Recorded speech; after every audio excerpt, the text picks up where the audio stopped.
everybody, it's Mr. First Down here. A little play fake for you as we see no Nick before us. We're also going to have no Johnny tonight. Guys, it finally happened. Nick finally asked him out. All the shows of us sitting by, will they, won't they, are they going to do it? Well, they're on their date right now, so I wish him and Johnny Cruz the absolute best. So happy for Nick and Johnny. I'm just overwhelmed. We have a good show for you tonight. We're going to have Jim Biringer on. We can talk about the NHL draft and free agency. Go Preds, who got supposedly by the Athletic 3 of the top 5 guys. Daniel, very nice. Thank you. Happy Monday indeed, everybody. So we're going to have a good show tonight. We're going to have Jim Biringer on, talk some hockey and some wrestling. And then we're going to have our Dish with Grish segment where we're going to talk about all the baseball. We always know Grishman brings it and whatnot. I wonder if he's back from California anyway. Hello, beautiful bearded bastards. Hope you are doing well. Thank you. SEC. Welcome aboard, Alan. Welcome to the Empire. This is now, Alan, this is an important division, okay? It's not like where you came from, all right? This is really important now. So we're going to have a fun show tonight. We get to talk about some NBA trades and everything, which obviously is my strong suit. But you know who has better suited to ask those questions? It's my very own life coach. It is Scott Cobe, a Hall of Famer in his own right. How you doing, Coach? I'm doing great. What's this, Alan? Sec? What the hell is this? Come on, He Alan. needs a sec. He needs a sec or 3. He needs a sec or 3. Yeah, he sent me a banner of Oklahoma's banner. It says SEC on it now, and I basically said, welcome to the Empire. So, looking sharp, Mr. Person. Well, thank you. I did my hair nice and pretty. Bearded, he has to because he's the new host of the Let's Talk Sports evening show. So, he has to step up his Hawaiian shirt game, especially. Yeah, good luck. Anyway, hey, look. What's up, Bearded? He doesn't have a cool beard though, so let's just take it easy. He can grow one. I've seen it. It's a beautiful thing that he grows, but he refuses. Not turn him against you, Sam. That's the last one you want to turn against you, Sam. Oh, I know. I would never go against the beautiful bearded bastard. So the thing I want to jump into is my limited basketball knowledge is Klay Thompson is out the Lakers, I believe. And he's going to the Mavs. All righty then. Anyway, sorry, I had to. So is that going to move the needle a whole lot when it comes to the Mavs' chances? What are they trying to accomplish here by signing Klay Thompson? So twofold on the Klay Thompson thing. First of all, excuse me, the only way they could have did this was a sign and trade. And the Warriors agreed to it because the Warriors didn't want him back, obviously. $50 million, 3 years. Texas has the Warriors? I thought it was the Lakers. I apologize. The Warriors didn't want him back, and the only way this was going to happen was via sign and trade because of salary cap ramifications and taxes. I think Klay Thompson is on in the 18th fairway someplace in his career. He is nothing more than, in my mind, nothing more than a hired 3-point assassin, so to speak.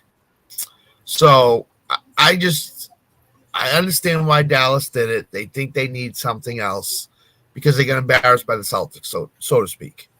So go ahead, brush your shoulders off. Go ahead. I can understand why Dallas did it, and they made this salary cap room by trading Tim Hardaway Jr. to, I think, Detroit. It was where he went to. So, yeah, it makes sense for Klay Thompson to try to get another ring before his career is over. Since he had his knee problems years ago, he has not been the same player. So I'm interested to see how this goes.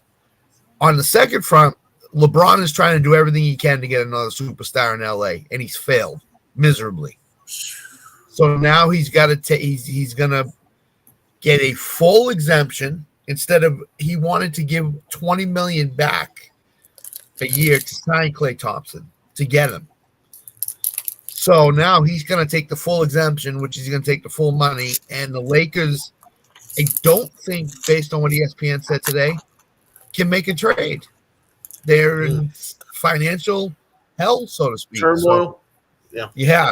So they're in serious trouble to improve this team in any way they possibly can. They're gonna have to get really cute with all the money to make it happen. But the Lakers are certainly in trouble. They're not sniffing the Western Conference Finals, I don't think, this year. So not even with Bronny in the ranks. No, is Bronny going to average more than 5 points a game? Well, my question was on another show: does Bronny average 10 minutes per game this year for the Lakers? I don't think. I doubt it too. You know, LeBron did everything he could to get the Lakers to draft him, which they did, which you knew they were going to do. Him and Rich Paul, number one. Number two, does this guy really help you as a team? I don't think he does. I really don't. I get why LeBron wanted to do it. I think he held the Lakers captive and hostage to do it. Oh, and now it's going to backfire on him. Because what have you ever heard LeBron take blame for anything? No. No, that's the thing. It's always somebody else's fault. Yeah, he's a 40-year-old man that will blame Darren Ham, Luke Walton, Anthony Davis, Hachimura, Austin. He'll blame everybody else on the team but himself. If he misses a shot to end the game and the Lakers lose by 1, it will never be his fault. It'll be, hey, the guy that set me up didn't throw the pass where it should have been. So more fired coaches than rings, right? Isn't that what absolutely, no doubt. Yeah. No doubt. See, I'm learning a couple of these things. Yep. But slowly but surely. What did you think about the Grizzly fans in my home state of Tennessee are pretty excited about Edey. I don't think he's a bad player by any means, but he seems a little fragile to me, and I just was curious about what your thoughts on that. Is Edey a good pickup for them? They needed a big guy. So, yeah, he's a good pickup for them, but here's the deal with Edey. Well, I guess in the NBA combine, so to speak, the NBA has a combine now. They were having him jack up 3-point shots. So you got a 7'4" guy in the Kristaps Porzingis realm shooting threes from the perimeter instead of trying to go inside. So if this is the way they do it, the big man that they needed is going to be a 7'4" 2 guard, and that's not good. So yeah, they needed a big guy. I'm surprised they drafted him at 9. Me too. It was surprising to me that the Grizzlies reached up to get him that high. They wouldn't have gotten him if they didn't take him at 9, obviously. So they wanted him and they got him. I just think he's slow. I think he's same pick and roll. He won't be effective rolling to the basket because he's too slow and defenses will catch him. So I think this could be one of those nice NBA players, not really good NBA players in the form of Victor Wembanyama, who's going to be really good. Edey's not going to be in that realm. So there are basketball players better than Bronny who will most likely be undrafted. Oh, absolutely, no doubt.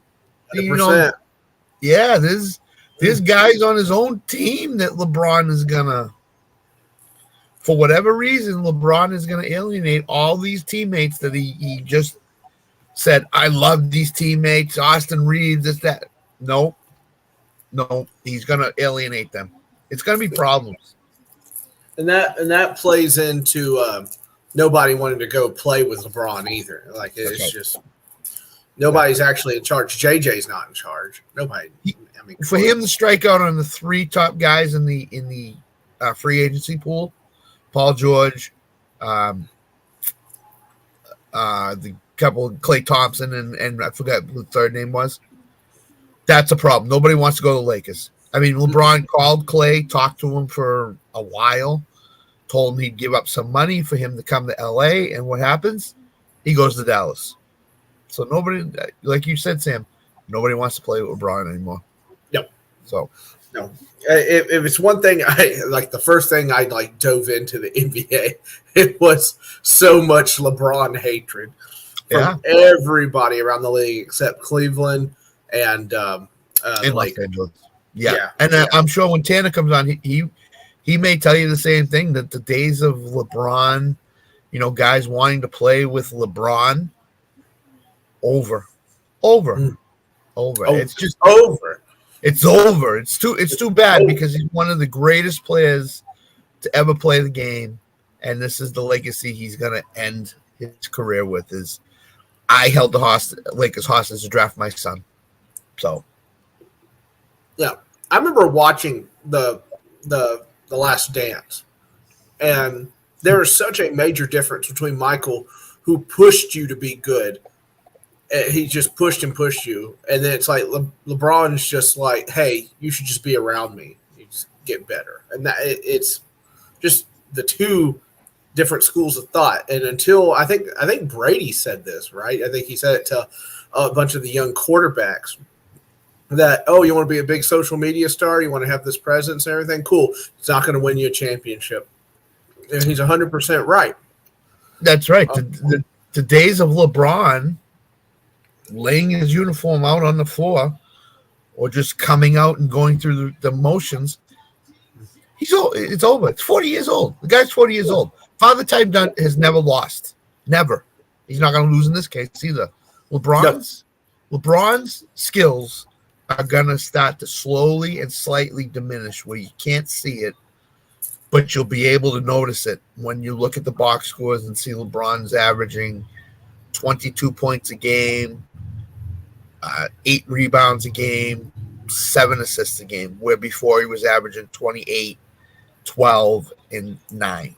So that it slightly diminishes. And that's it is LeBron. LeBron is older. You can't fight Father Time. It's not going to succumb to you. Undefeated. Yeah. It's undefeated. Yeah. No, there's no beating it no matter what. I was curious. I'm going to shift things over to football for a little bit. If there's somebody on the Patriots roster that's going to get steady points in fantasy, who is it? Ramondre Stevenson, without question. If you look at their receiving core, look what they drafted. I was on with Good Teams Win, Great Teams Cover earlier tonight for a Patriots preview, and that show hasn't been released yet. I don't know when they're going to release it. I didn't ask. What I figured out is that Ramondre Stevenson is going to be the bell cow of that team, with Antonio Gibson mixed in terms of third down and 2-minute drill work. But they have no receiver. Kendrick Bourne's the only receiver they really have. So Ramondre Stevenson just got a newly minted contract, a lot of money for the running back position. I mean, we've talked about it time and time again. The wide receivers are getting paid through the nose, and they're going to keep getting paid through the nose. Yep. So when a running back gets more than $5 million a year, which Ramondre got, I believe, he's going to be used. He's going to be used. He was injured last year, so that's when the Patriots' fortunes went down the tubes when he got injured. I think this year it's Ramondre Stevenson left, Ramondre Stevenson right. And if you can get 10 yards in two plays, you're going to be left on the field. So I see. I mean, that makes sense. That would be who I would pick as well. For me, kind of in the same vein, I'm picking Tajay Spears for my team. I think Tajay Spears is going to get a lot of points.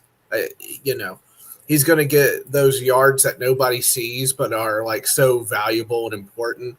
I think he's going to be the emergency blankie for him. And no Zeke anymore either. Yep, that's true. Yeah, that's true. 7 guys in Ramondre. That's true too. Do you think the Titans are going to go away from a run-first offense to throw the ball more? Word for word, what was told is they're going to be throwing the ball 60% of the time. So it is there. It's going to be. I believe Pollard on one hip, Spears on the other, and those are going to be his. Those are going to be his little safety blankets. I think. I didn't know other teams play football anymore. Well, hey, how's your off season going there, bud? Anyway, let's see. We are in the first year of our fantasy football league. We need all the knowledge and tips we can get. Okay, draft all the good players first. Yeah, draft all the good players. Draft Draft Christian McCaffrey 1 or 2. That would be the first tip I would give you. Yes. No, you have to. If this is for money, I don't know if this is for money or this is just for brag. It doesn't matter. You got to do your research. You got to do as much homework as you possibly can to get. Yeah, you got whiteouts to get ready for this draft. They get in trouble. Yeah, you just gotta do the research. There's so much stuff out there now. There's it's just like there's so much stuff out there right now. You go to any website you want, and they'll have a fantasy football tab. CBS, ESPN. Yep. There's no escaping. There's no escaping. Like you go on YouTube. If it's a dynasty league, you want to draft younger players. If it's just a redraft league, you just do the research. It's all there for you. Wherever you want to go, it's all there.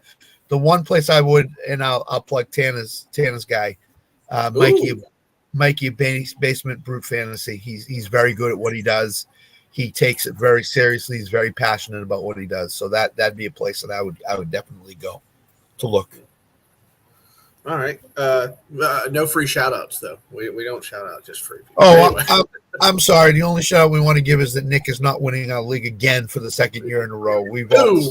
That's all that's important. That's all that matters. We don't care win or lose. And give Rob the belt, please. Give Rob the belt. Yeah, send Rob the belt. Rob was on sick man. Rob was on 101 in the AP. He looked great. He looked fantastic. So he did. I was so happy to see him. It is great. I was too. Yeah. Thrilled.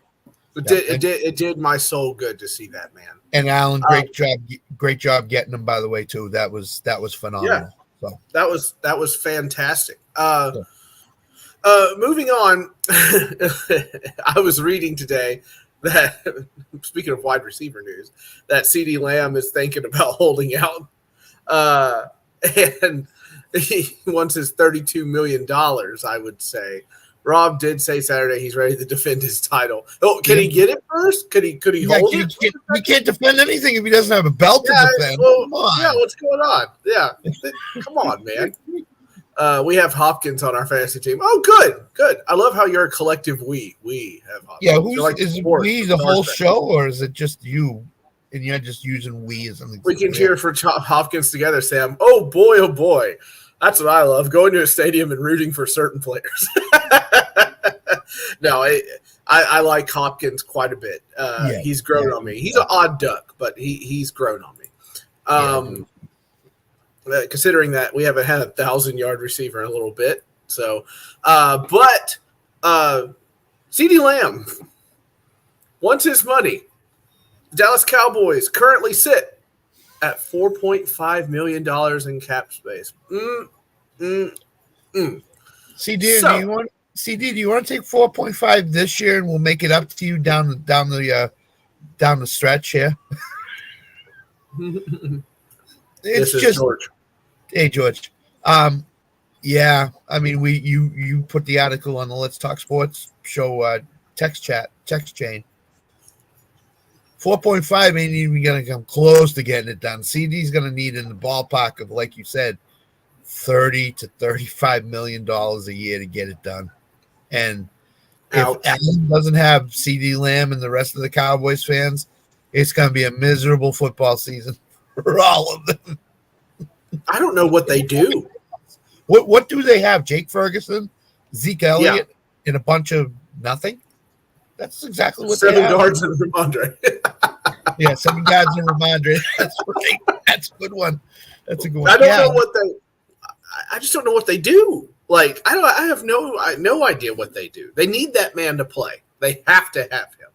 Yeah, and it's bad because not only do you have to pay CD, as we've said in the past, you got to pay Dak and you got to pay Micah Parsons, and that's going to cost you somewhere in the vicinity of probably $110 million between the three of them to get this done. It's Jerry's going to have to budge. Or he's going to have to swallow his pride and trade one of them just to get out of it. Mm-hmm. And that won't go over well in Dallas. So He's stuck. He's between a rock and a hard place right now. He may be Texas' most wanted man after a while here because CD's serious about holding out. He's not unless he gets his money. And why shouldn't he? You know what I mean? Like, why shouldn't he? I agree. Because they said today on the radio, I was listening to it, he could break all kinds of NFL records this year. He could. Because Dallas has nothing else. They have nothing else. So they could be throwing the CD 40 times a game.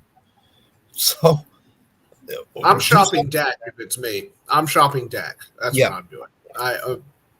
I gotta have CD. Yeah. I gotta have Micah too. My defense is nothing without Micah. Right. So they have the tough choice to make, and in a hard QB market to get rid of Dak might be crazy, but you have to think that at least whoever is there will get a boost from CeeDee Lamb and company. But man, when I looked at, I was like, come on, how much cap space did they have? And it was 4.5. I was just like, I don't even know. I don't even know what you do. I have no clue. You can't even give them half a contract. I mean, it's late in the process. I mean, we're looking. It's July 1st. Mm-hmm. Training camp starts in a month, a little less than a month. Here we go. So it's getting a little late in the process here to be trying to shop one of them or two of them. Who are you shopping at? I think you just got to, if you're Jerry, you got to have a meeting with each one of them individually and say, listen, we'll take care of you. Let's try to win a Super Bowl this year, even though you know you're not going to. But let's try to win a Super Bowl this year, and then I'll take care of you after the season's over. We'll get you all signed to a nice brand new contract. But I don't know if Jerry will do that. So he's going to have to swallow hard. He's going to have to. CD's going to hold out. If CD does not get a contract, CD is holding out. There's no question in my mind. And that's not good for CD because it's never picked out well for a holdout. So, I'm worried a lot. Guys give you the stink eye. You know, it's a whole different feeling. Cap is fake. Oh, I agree. Cap is fake. I agree. To a degree. Yeah. And then it catches Dallas, up. Sam will agree with this. Dallas has kicked the can down the road. It's like the Saints. That's what we did. They just keep kicking this can down the road. We'll take care of it. Well, eventually it catches up to you. And now it's catching up to Dallas. Mm-hmm. Yeah. No, 100%. That's exactly what John Robinson did to the Titans, and they fired him for it. Yep. People love to circle the it's not fake though. That I'm sorry, but there are capologists that would strongly disagree with you. But Sam, Allen's comment here. The reason why Dak did not restructure is because he knows he's going to be the first $60 million a year quarterback in the NFL. Ooh, goodness gracious. That's the way these contracts are going. So why on earth, if you're Dak, would you want to restructure? You did it once. You took a team-friendly deal. You did it once. You're not going to do it again. You're just not. You look at the landscape. When Goff got his money and Stroud got his money and Burrow got his money, he was like, I can get $60 million a year here, fellas. I'm going to be the first guy. So it's all on Dak this year. Dak has a lot of pressure on him too. I mean, let's not kid ourselves. If Dak does not have CD, Dak's going to have to find a way with that star on his helmet to win games. Yes. So 100%. There's always a lot of pressure on quarterbacks, but boy, it feels immense on Dak right now. Oh, no doubt. Poor Dak. But you didn't take the restructure. So where are we at? So Alan, we'll trade you a 7th round draft pick for Dak up here in New England. Take it. What about 6 guards and Ramondre? 6 guards and Ramondre. I didn't even do that. Listen, to get Dak in here, I love Jacoby Brissett. I think he'll be okay. But I like the brisket too. This schedule is brutal for the first 6 weeks. If anybody's looked at it, we were talking about it today. It's just for a last place team, it's the worst they could get. I would be happy with Antonio Gibson being the lead running back if Dak Prescott was my quarterback. So, ooh, man. And that's a tough thing to say, but it's true. I'm kind of excited in terms of you though. Like I'm excited about 2/3 of the six. Oh, okay. Oh, okay. I'd be excited. I'm excited to see Drake May. I kind of stayed on the boat of Drake May while everybody was jumping ship. I said, no, I'll go down with it. I'll go down with it. And look at him. He's in the Patriots, which is where we all were going to have him anyway. Even though, boy, I was sweating though because Schefter was like, they hate Drake May. They hate him. They hate him. They hate him. And I was sitting there like, boy, do they? No. He's got to be there. He's got to be there. I don't know if he was their first choice or what, but he's there now, so he'll have every opportunity. I don't know who he's throwing to, but he'll have every opportunity to try to make things work.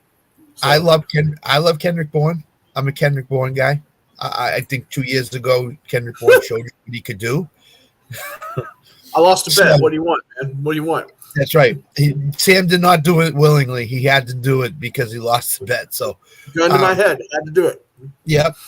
So I think Kendrick Bourne can be that number one receiver that the Patriots need for this year. I'm not saying he's going to go out and catch 100 balls for 1,500 yards and 10 touchdowns. He's not going to do that. He's not that type of receiver. I think the Patriots are doing things the right way, and I think Mayo has a plan in place. Let's sign Brissett to a cheap deal. He can start the season as our quarterback. We're fine with him.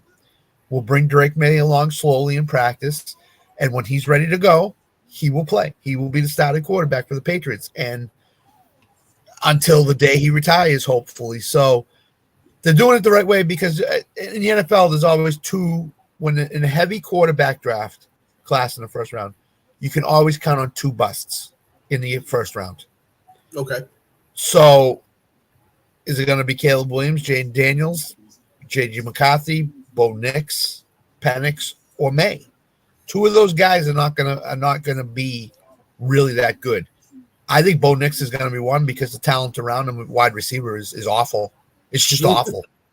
I mean, he's a 3-yard passer and hope the receiver does the rest of the dirty work. It doesn't work. It doesn't work. He's also pretty old. Yeah. You know, pretty old to be out there. Yeah, he was at Auburn and then he went to Oregon. So he was in college for 5 or 6 years, I think. So I think Bo Nix is only going to be a bust because the talent around him is not great. Now, I think what Mayo is doing is saying, okay, we've laid the groundwork. We've got our quarterback. We'll get some receivers, and next year's T. Higgins and all those guys will be free agents. They're going to have to overpay to get them to come up here, but they're gonna try like crazy. So I think they're doing it the right way. I really do, and I think Drake May will be afforded extra time to get ready to play in the NFL. So I like it. It makes sense. Cherry frosted Pop-Tart. Yeah,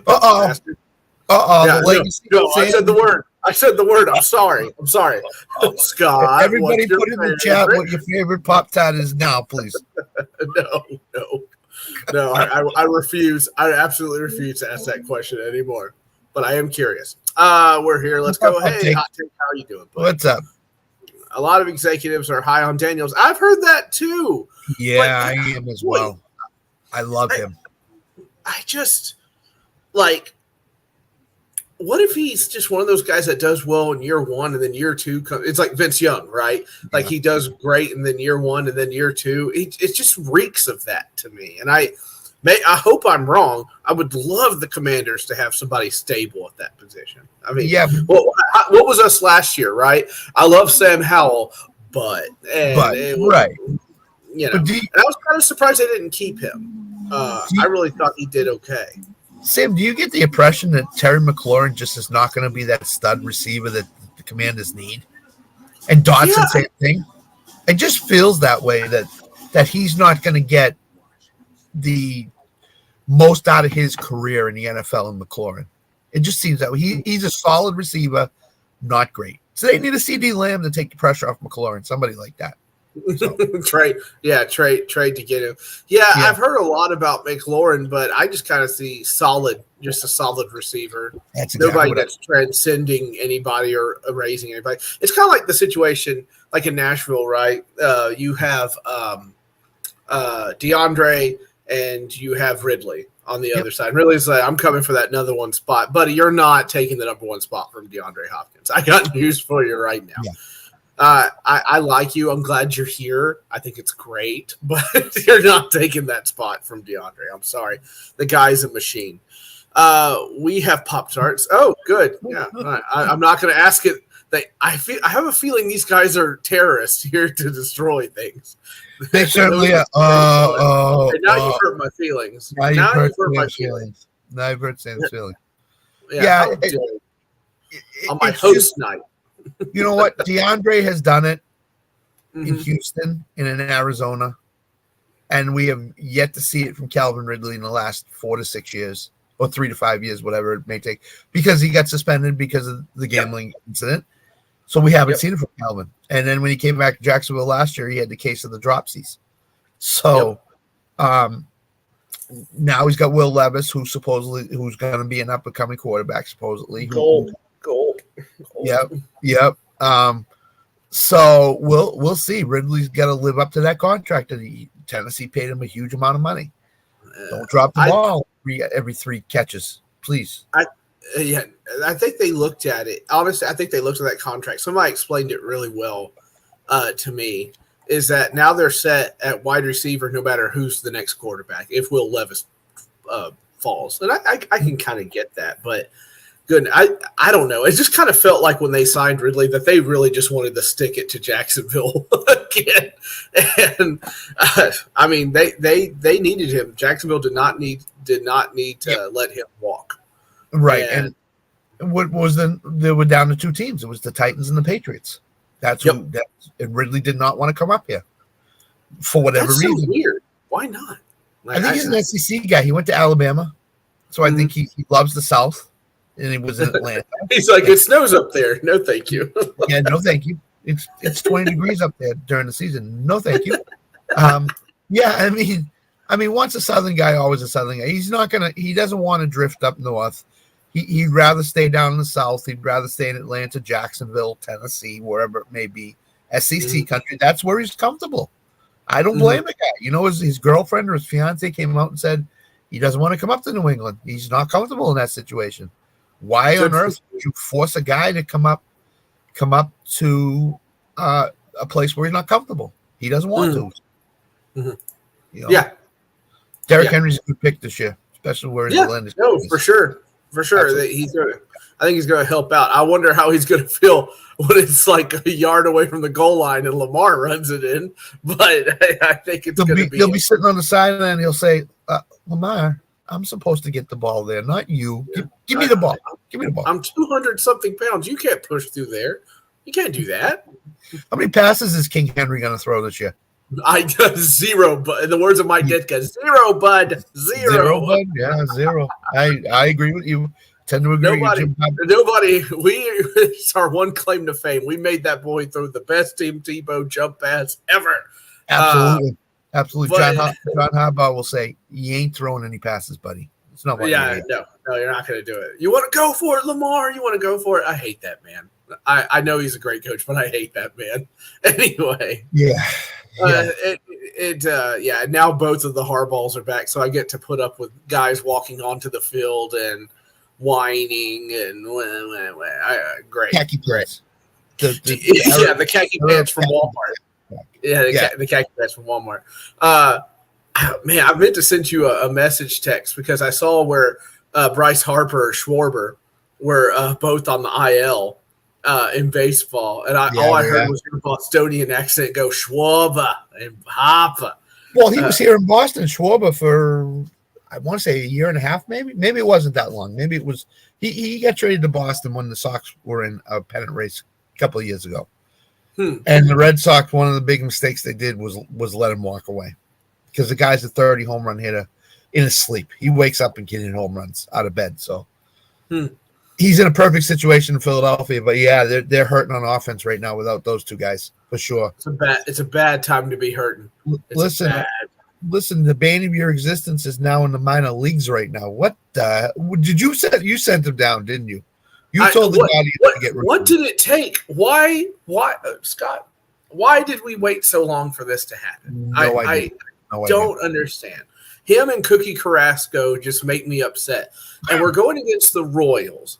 And I really wanted to win. I've already beat them in one series, and they were not going to let me win this one. So I'm like, okay, I finally win one to keep them from sweeping. And I'm like, let's do it again tomorrow. Who's starting to pitch? Tristan McKenzie. And I'm like, well, we're losing. And we did.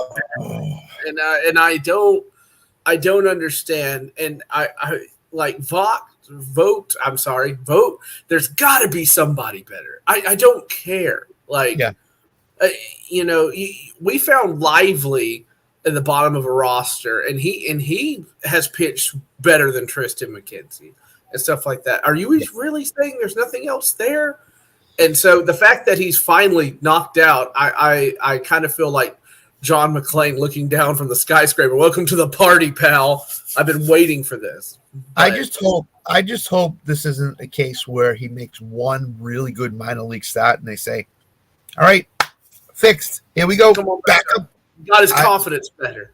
No, you need to see 2 or 3 from him before you even think about calling him back up again, because he can't get minor league. He can't get major league hitters out right now, and that's a huge problem.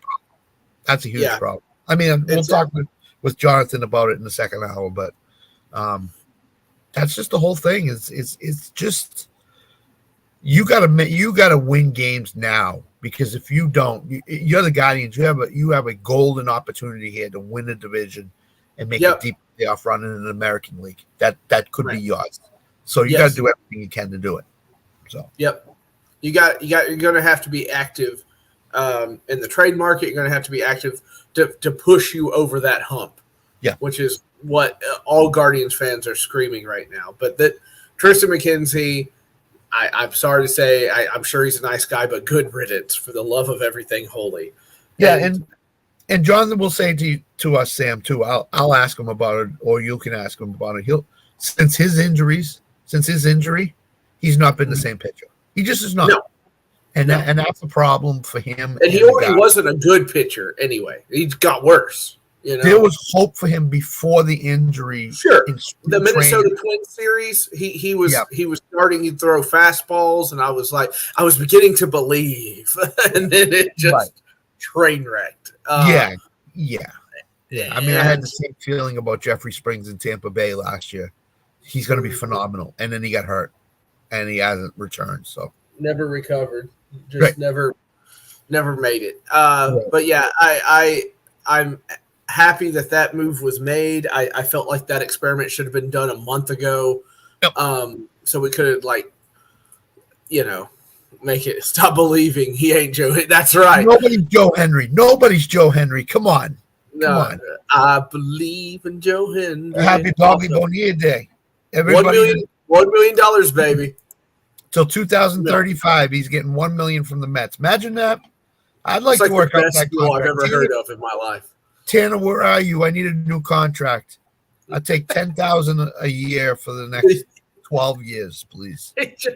Can you imagine? Like, for me, I would make them go through the painstaking thing of not even an automatic deposit. I would make you write the check just to be like, come on, let me have it. I drove all the way down here. Bobby Bonilla must drive to the stadium and go into the stadium and say, all right, July 1st, give me my money.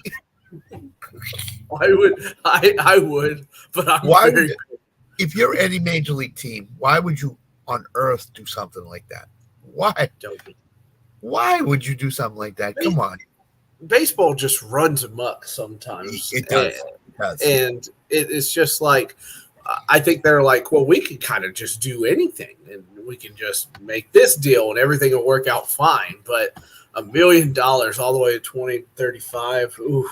Baseball, you can't even see the NFL in your mirror. You can't even see the NFL in your windshield. They've taken over sports so badly right now. The only thing, and I hope Jim's on tonight. I don't know, but he's got him. But I want to ask him about Wimbledon, the tennis tournament, because Jim's a tennis fan too. So that's right. The baseball had 3 games today. 3. July 1st, there's nothing else going on, and you have 3 baseball games. You can do better than that. Come on, baseball. You got to do better. You got to do better than that. Even if you have like 7 or 8, you got to do better than that. Oh, here's Jim Jr. now. Here he comes, the Colossus of Clout, our savior, the man that will stop Sam right in his tracks before he goes overboard on questions about Pop-Tarts. It is the one and only mega superstar producer, Tanner Dawson. There he is. Did you just say Pop-Tarts? Yes, he was eating Pop-Tarts, Tanner. Yeah, I was. Yeah, cherry frosted one. Yeah. Nick was right. Nick was right in the chat, Tanner. I was just eating a Pop-Tart. I didn't ask the question about the Pop-Tarts. Oh, I love it. What is wrong with all of you? Hey, Tanner, for the Bobby Bonilla day today, is there happy Bobby Bonilla day. Is there a possibility we could each get like $1,000 a year for the next 15 years on our contract? I wish we could sign a contract like that. I'm going to text my brother after the Brewers game here and say, hey, man, you need to go find a Bobby Bonilla type of contract as a coach. Yes. That way you're just that for 50 years or whatever it is. So, why not? Hopefully, Tanner, are you going to sing Johnny Cash to us? You are all in black. And I just feel that there should be, hello, I'm Johnny Cash. Hello, I'm Johnny Cash. No, this is different. Tanner, let me ask you something. NBA free agency. Oh, yeah, Klay Thompson. A couple days, especially Klay Thompson's new contract. So what was the question? It broke up. What do we like and what didn't we like about all these signings today? Teams that should be getting better got better. Let's be real. Sixers right away. It's the first thing I think of. A team that had to make a move. They just paid $1 for a pitcher. Okay, that's great.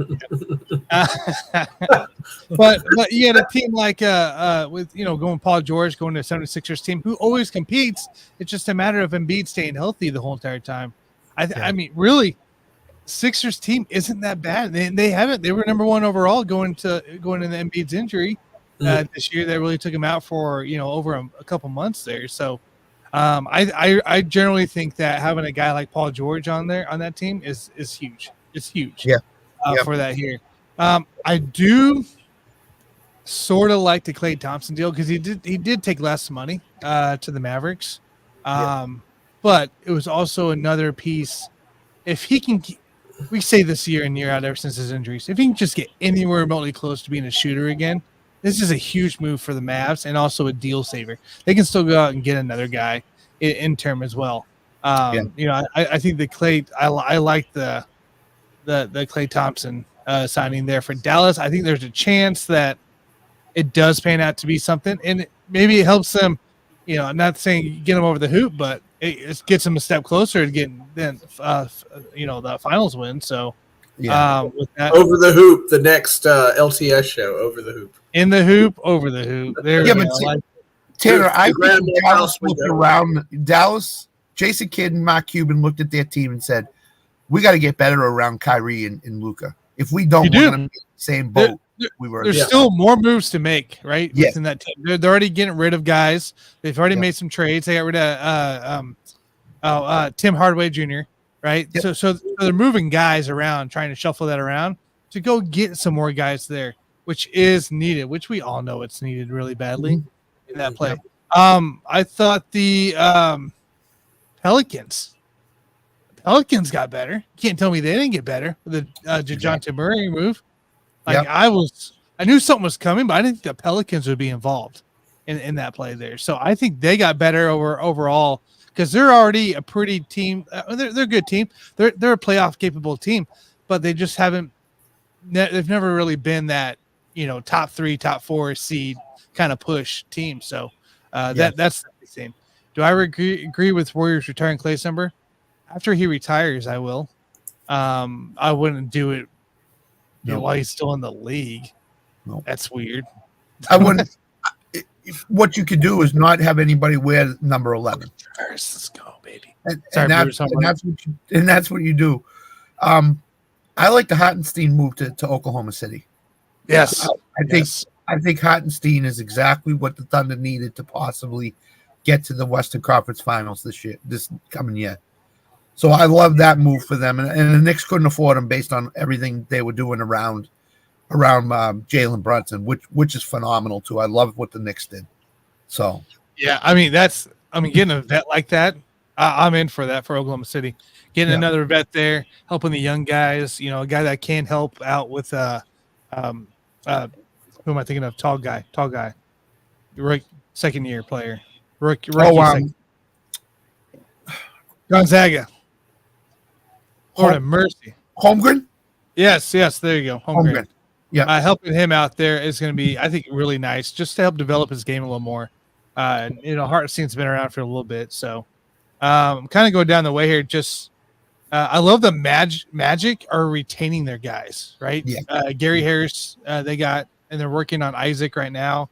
They brought back Goga. You know, they're bringing back their guys. And this is already a team we saw make the playoffs after many first, top 10 picks and finally executing on that and, going out competing against Cleveland. They took Cleveland, I believe, to 7, if I'm right, in the play. And this is still a young team that still has more moves to make as well. I love that so much for them. And it's just exciting when you see young teams like that. Yeah. Retain guys. I'm just kind of going on the way here. The East has become a gauntlet now. It's become a gauntlet. Boston does not have it as easy as they had it this past last year. No. With the whole Philadelphia news of Paul George, that's a big one.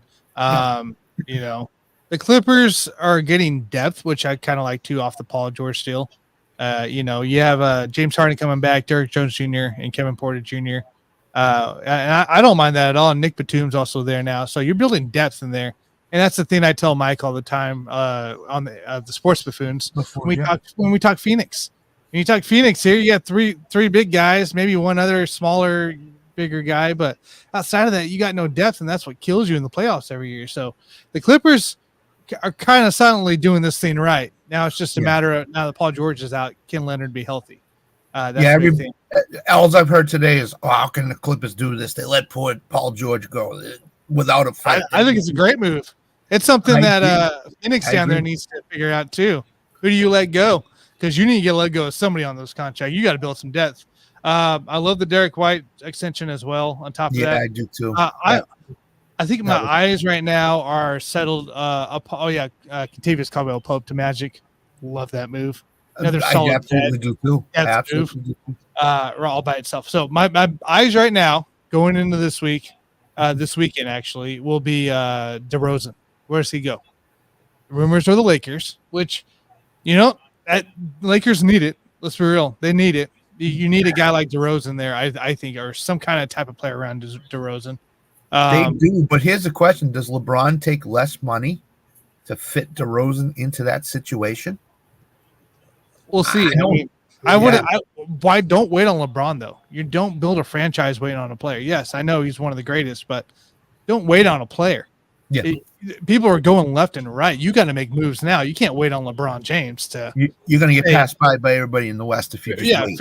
To figure out what the hell he wants to do, right? You can't do that. You have to go get. If DeRozan's sitting here and he's at a pretty price, willing to sign for years for anything remotely market level, you got to nab it. You got to nab it. Say, hey, LeBron, here's what I got, and see what happens. We got your son just like you wanted. We got JJ just like you wanted. We got DeRozan. We got some depth. They signed somebody else as well this past week. I can't remember the freaking name. Save my life. But they went out and they've already signed a few pieces on top of the other 2 moves that's happened over the week. Yeah. Like I wouldn't hesitate. Because you don't know. Like, what if he decides, like, thanks for doing those 2 things. I'm actually gonna just see what it brings me to, or maybe or call it quits for God's sakes, for all we know. So, it's one of those things with that. It's I wouldn't wait. Sam, before you go, the other move that I really liked in free agency was Chris Paul to the Spurs, because that's going to help Wemby this year tremendously to have a point guard like Paul. Oh, no, man. He wants to coach. It's not his. I know, but it's not what he was. He's not going to be the guy starting. No, he's not going to be the guy that plays 42 minutes a game, 38 minutes a game. But when he's on the court, they need to have Wemby on the court with him, because I just think that Paul could help Wemby grow a little bit in this 1 year in these 12 to 18 minutes that he plays. That's all he's going to get right now. It's 12 to 18 minutes. He's not playing more than that. Yeah, no, and he can't because we all know what happens. Yeah, he'll be out for 3 weeks because of it. But I just think it was an under the radar signing that could help Wemby grow as a basketball player. From a older vet standpoint, from grooming a young team like the Spurs, I see what you're saying. I do. Yeah. It's I think it's something that Golden State was hoping to happen, but they weren't young enough to be able to deal with it. Right. So, right. That's the big deal there. Exactly. Scott, do I see correctly that the Celtics are being sold? They are. Wick Grossbeck, 63 years old right now. Look at the way these franchises are being sold. Look at the money they're being sold for. I think he's still going to control a big part of the stake in the team until I think I saw 2028 when he's going to let it go fully.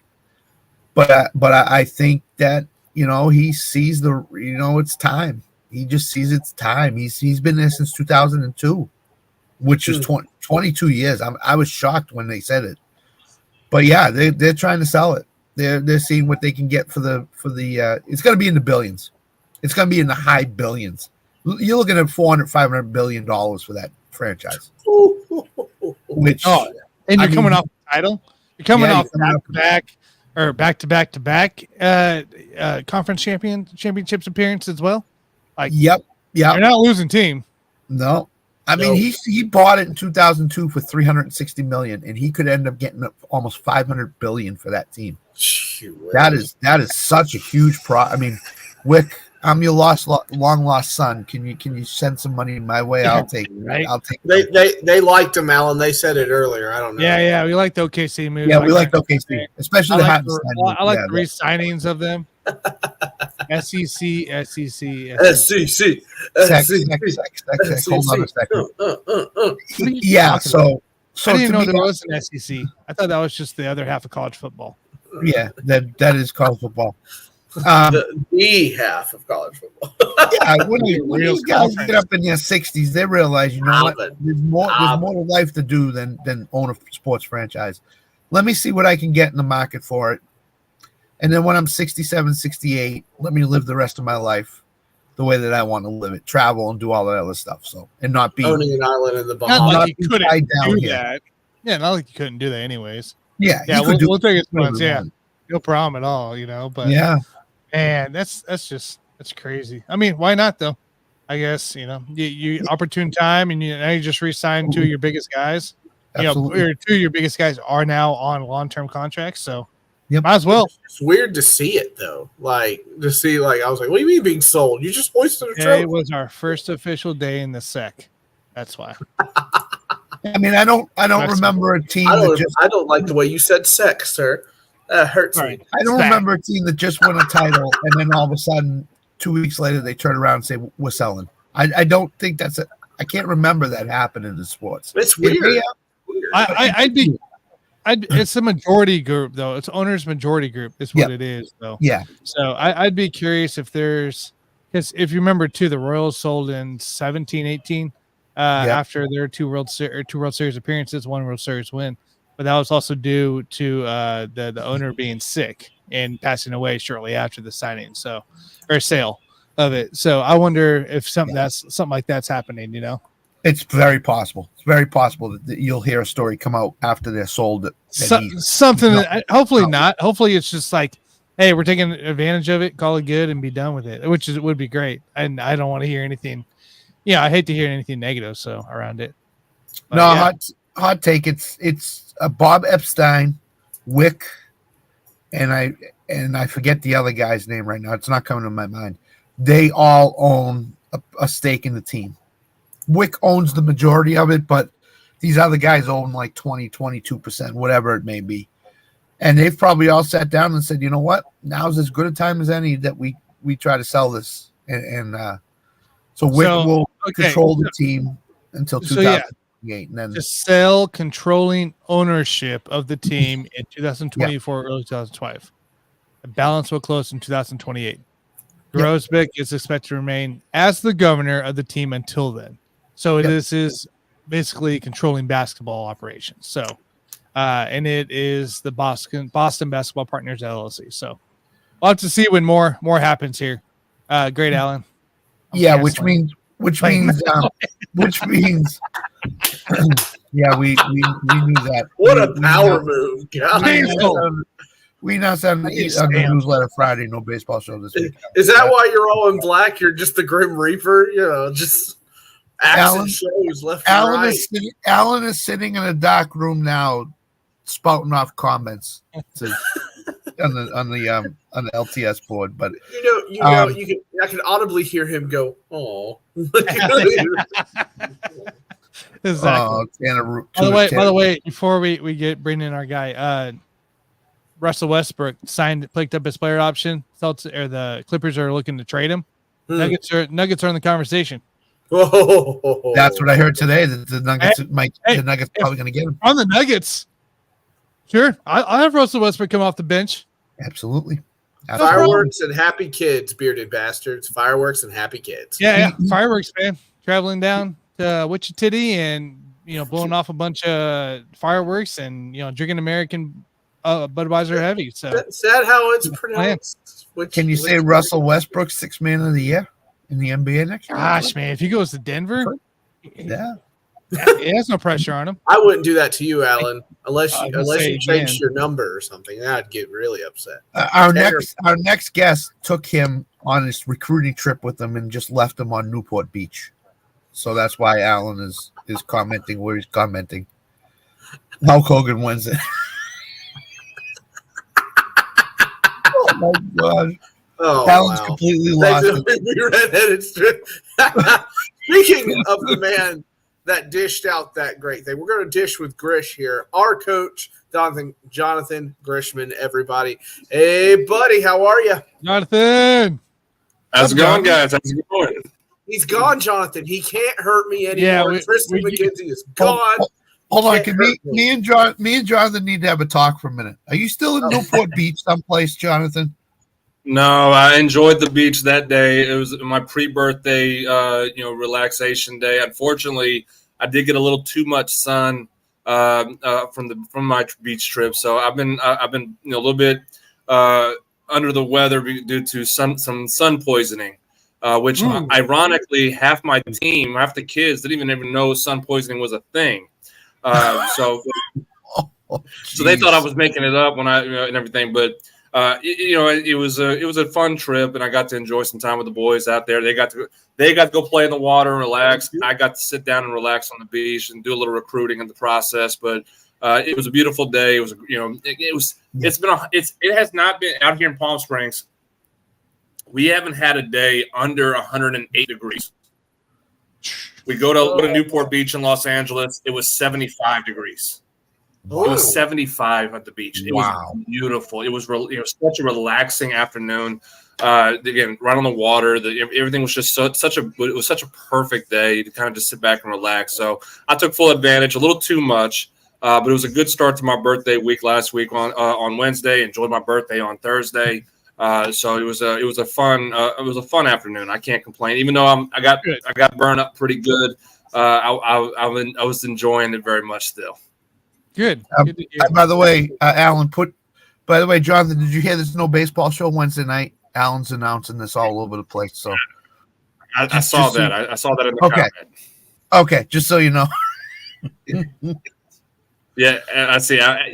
75. I did not want to leave. I did not want to leave the beach. 75 degrees out. It was magnificent. For about my drive home today, after a bunch of we got like 4 or 5 inches of rain at once, of course, for God's sake. So, but it was 66 degrees and no humidity when I drove home from work today.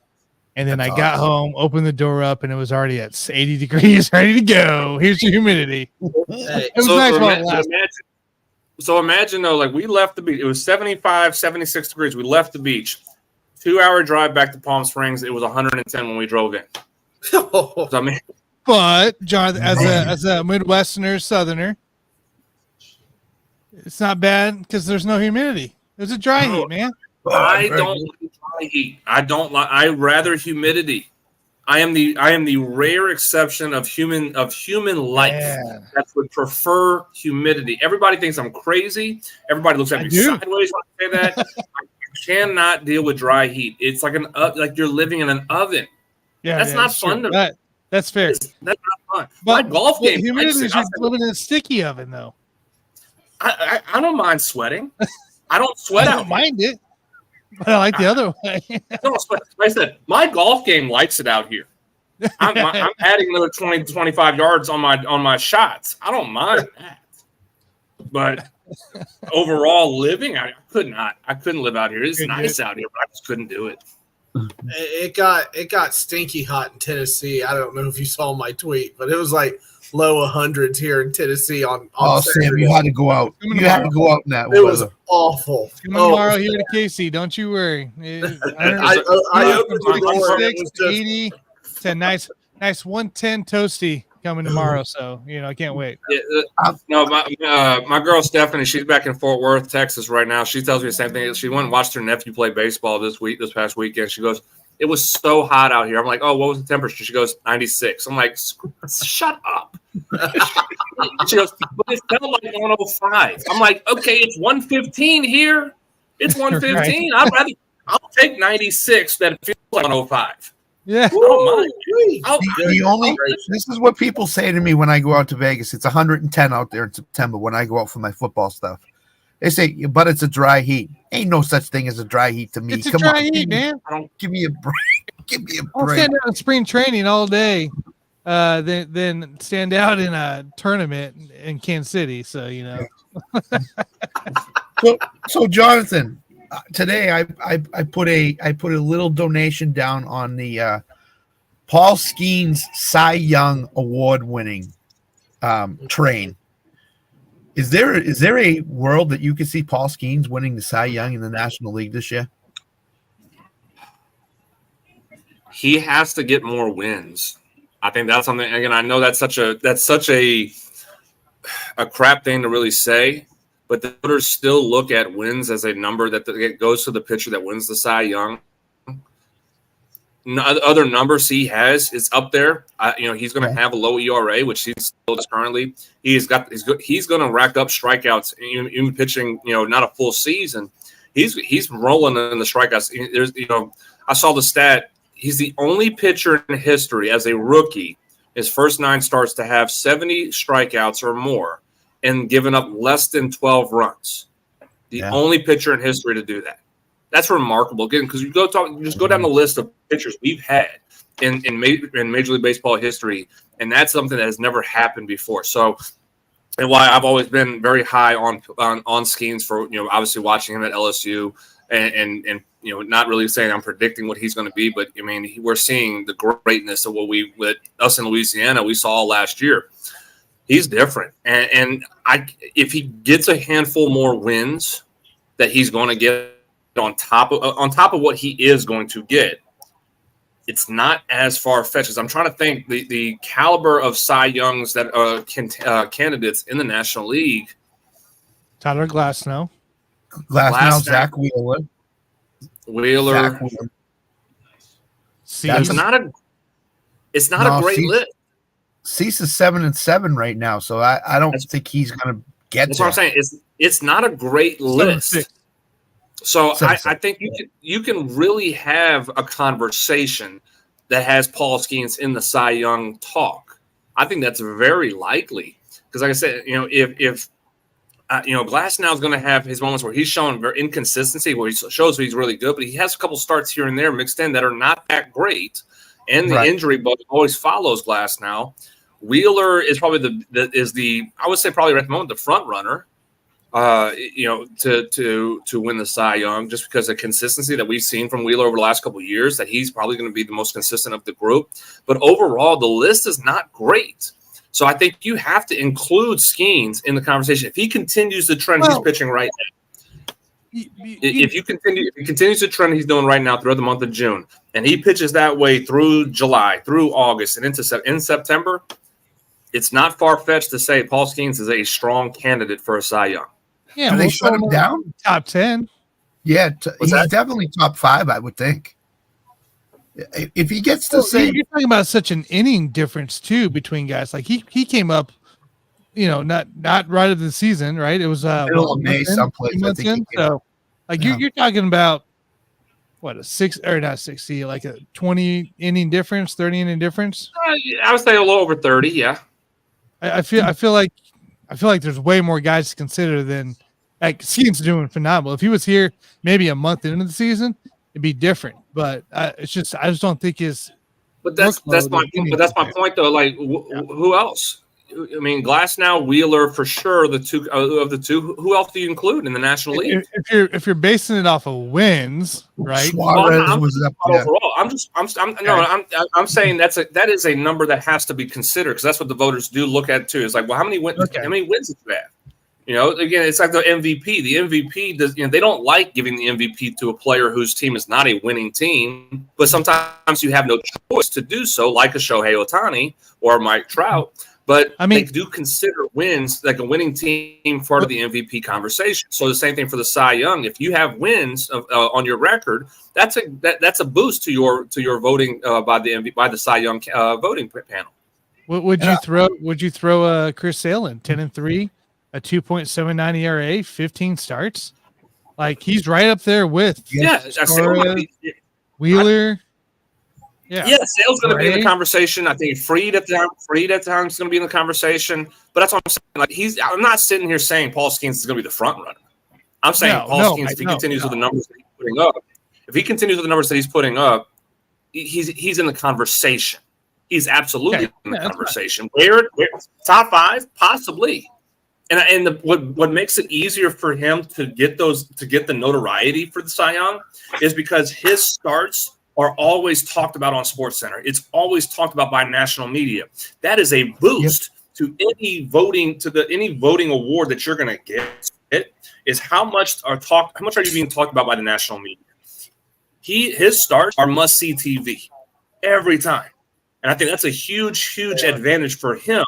That everybody's paying attention and seeing the electricity that he garners when he steps on the mound.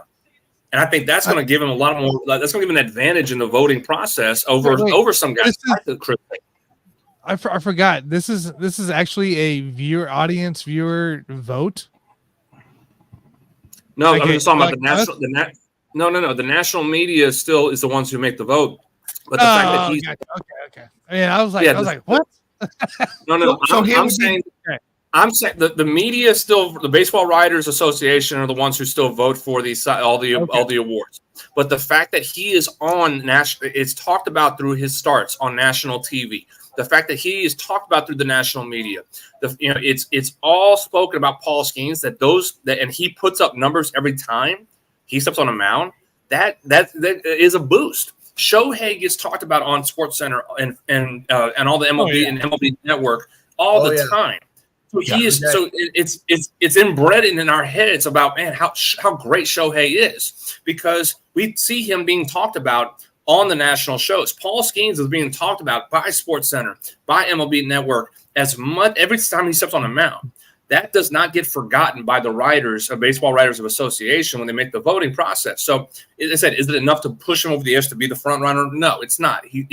There's other factors that are going to be, but he will be in the conversation because of that. So here's my question to all of you, and I'll ask this. Remember when the Nationals were in the playoff chase and they still shut Strasburg down to save his arm?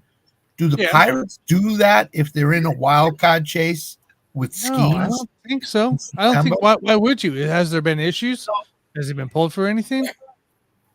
The difference is that Strasburg had arm issues in the past. Yes, he had arm issues at San Diego State. He had arm issues in the minor leagues leading up, so they had to make sure he was healthy. Skeens has had no arm issues, but I pray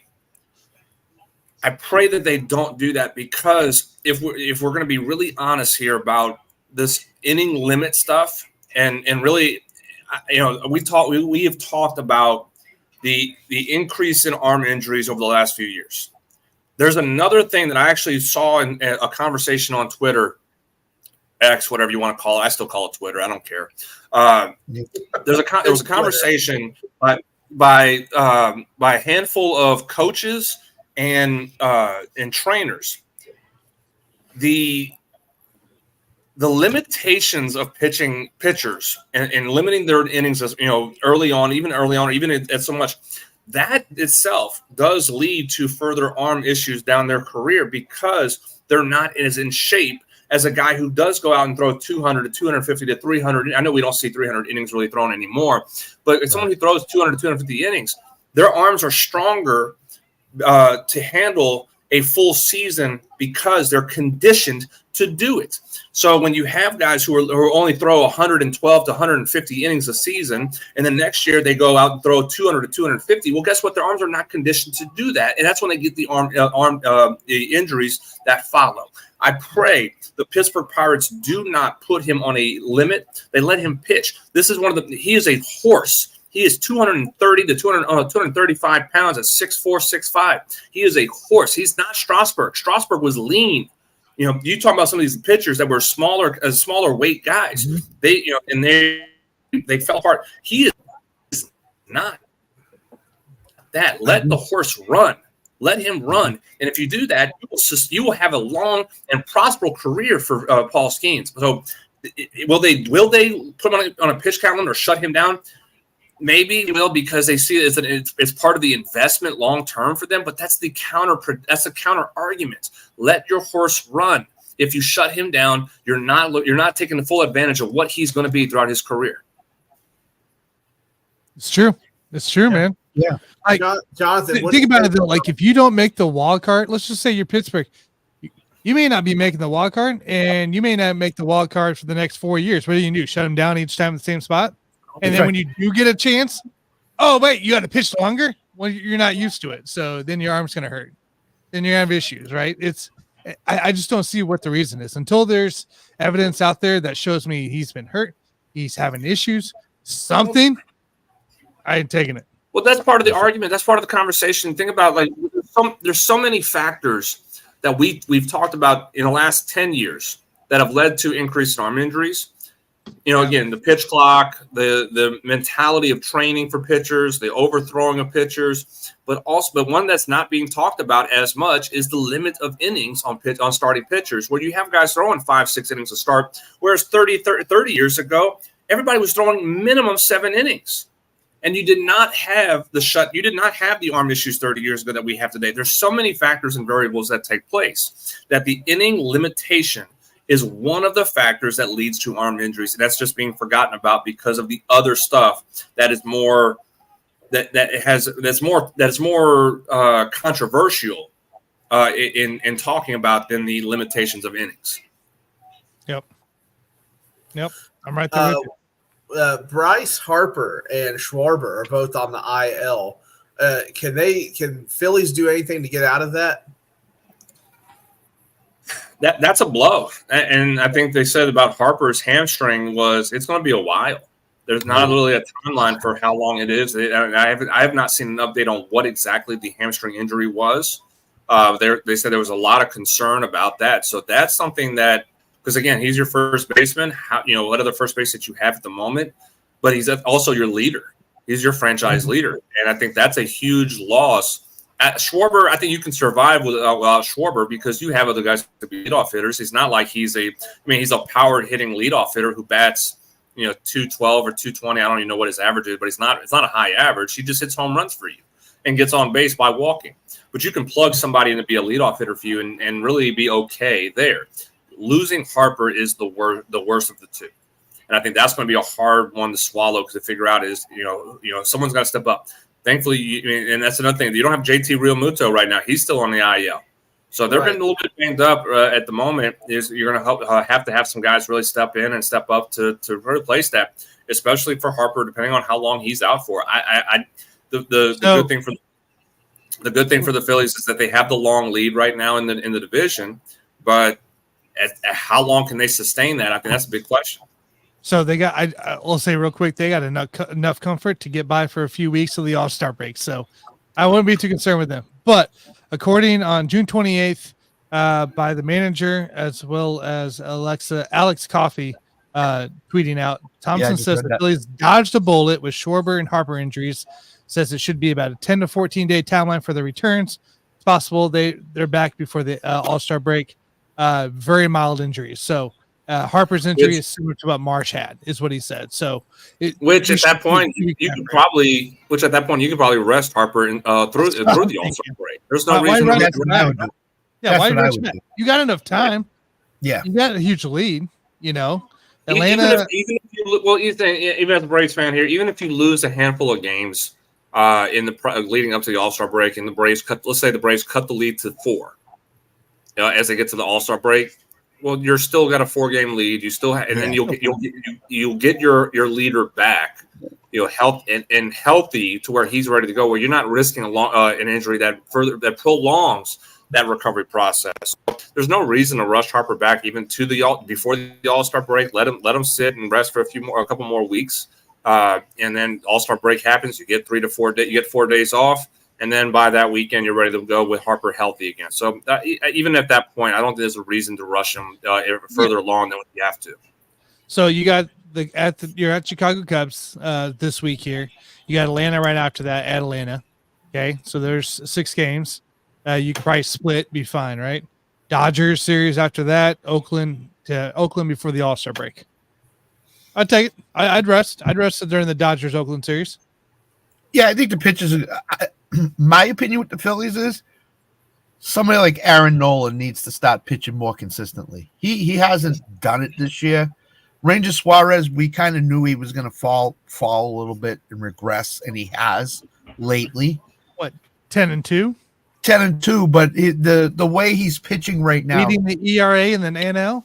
Yeah, but he's regressed a little bit. He's not pitching as well as he was a month He's ago. had a couple of rough starts. Yeah. So he's regressed a little bit, but he can pick it back up again, obviously. But it's time for the pitcher to step up and become the threat that we all thought they could with Wheeler, Nola, Ranger Suarez, and Taijuan Walker. So. With that Braves Phillies series this weekend is a very big series for the Braves. Ideally a sweep is what you want to go for, but if you can get 2 of 3 against Philadelphia again, because you've only played Philadelphia one other time, and that was the first weekend of the season. If you could take 2 of 3 again, and you have that 2-game advantage over Philadelphia head to head, that does give you a little bit of a boost. So that's a very important, which we know Max Fried is going to pitch one of the games for the Braves. The other one is probably going to be Schwellenbach or another. I think at that point, AJ Smith-Shawver might be coming off the IL. He might be available to pitch that one of those. I think Schwellenbach's going to get sent down if he hasn't already. And then the third starter for that weekend for the Braves is TBD. So that's a big weekend series for the Braves and ideally for the Phillies, because if you want to separate yourself, go take that series from Atlanta in Atlanta, and you really put your stamp on it from there. Yeah, no, I'm with you. I wonder. So you probably won't see Sanchez or Wheeler in that series. I'm trying to find. I'm looking.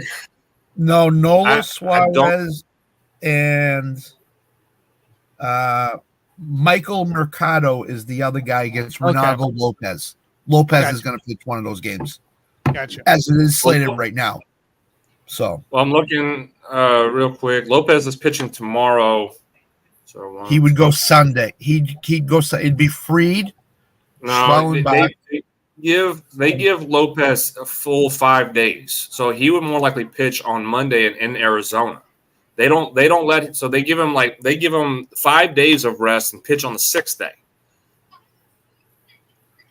So that's the way ESPN has it. You're right. I agree with you, Jonathan. Lopez would go Monday, which means that they would pitch. Would Morton pitch? Morton would probably go just before that series started. Morton's pitching on Thursday against the Giants, so he's not available. Okay. So it's Fried for sure. At the moment, Schwellenbach, unless he gets sent down. Yeah. Elder, but I think Elder's pitched his way out of the rotation, out of opportunities to pitch. He's just not been. He's not the same pitcher that he was the first half last year. That's why I kind of think that AJ Smith-Shawver might get another chance if he's off the IL and he's healthy. He gets called up, which I'm for, because I think I believe in the kid. I believe AJ Smith-Shawver is going to be a fine starting pitcher, and I'm okay pitching him in one of the games in Atlanta against the Phillies. I think that'd be a great idea to at least you give him that opportunity to really go. Because I mean, at the moment, what other job who else are you going to give it to in the young kids? You're struggling with any of the younger pitchers that you brought in. Let one of them that is the future. Yeah. Person Waldrop got the chance. He pitched okay, but he's sent back. He won the IL. He's and going to be sent back down to AAA. You got to get confidence in one of the young kids to at least say, we believe in you, that you're the future, but you're going to need to start growing up now. Schwellenbach, I think he's a relief pitcher when it's all said and done. He pitches really well for 3 to 4 innings. At the 5th inning, he struggles the most. So it's going to be very difficult to see what they decide to do on those 2 other days. We know Fried's going to go. See, Fried pitched. I think Fried pitched Saturday, so Fried's probably going to go Friday against Philadelphia. Yeah, Friday with Nola. That's a great match. And then Suarez and Schwellenbach. So it'll be just that 3rd day. Let's think about that. Fried went head to head against Skeens on Saturday against Pittsburgh, and then he's going against Wheeler on Friday against Philadelphia. That's an ace. That's a huge. So you want Fox Sports has Nola and Fried, and then Sanchez and Wheeler going against the Cubbies. Wow. Yeah, we got Wheeler. July 3rd is Wheeler and Imanga going at it. Which that would be huge for the Braves not having to face Wheeler and Suarez.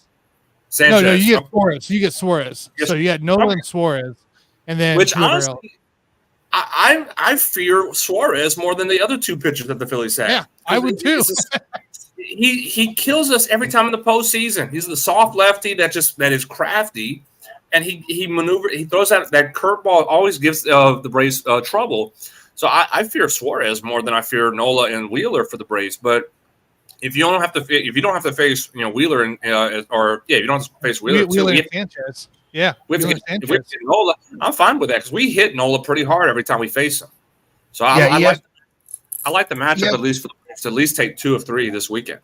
ESPN has Michael Mercado pitching on Sunday in the series finale. So, man, Wheeler would go Monday, I think, or Tuesday, whenever their next game would be. So they'll miss Wheeler. It doesn't. We're having a great time, Nick. Have a seat. Yeah, we're having a great time. Don't worry about it. What a vacation. Hey, you know what is missing, and I don't care, besides Nick? Tristan McKenzie is in the minors, ladies and gentlemen. I had to put down. Yeah. He's a Columbus mud hen at this very moment.